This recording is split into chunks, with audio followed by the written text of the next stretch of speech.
And an alleged attack behind bars now has 3 guards facing federal charges.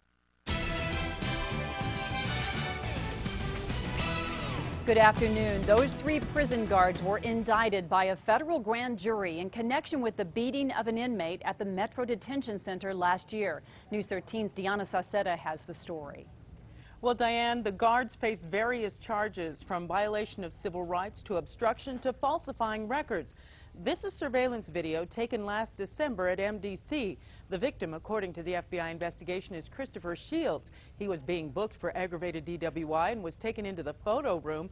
The surveillance cameras showed jail guard Demetrio Gonzalez getting in Shields' face, then slamming him against the wall. At one point, Shields tries to push the 6'4", nearly 300-pound guard off of him, but Gonzalez is seen kneeling Shields again and again.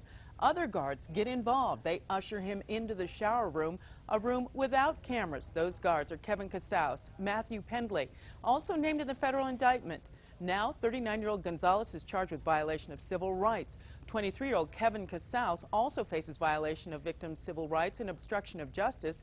And then 25-year-old Matthew Pendley is charged with obstruction of justice and tampering. The U.S. attorney says the case against these guards sends a message. Nobody should be treated with this level of brutality that we allege. And it certainly is not tolerated when it's undertaken by people who are charged to do a job which is really to protect the public and to protect the public that they have custody of. A 4th guard, Manuel Marquez, was not named in the federal indictment because the U.S. attorney said there was no evidence of him participating in unlawful conduct, but MDC did fire him.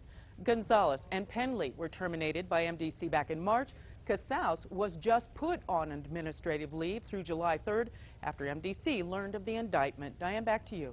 All right, thank you, Deanna. Conviction on the civil rights violations carries a maximum of 10 years in prison and a $250,000 fine. Obstruction of justice charges also carry a $250,000 fine, but a maximum of 20 years in prison.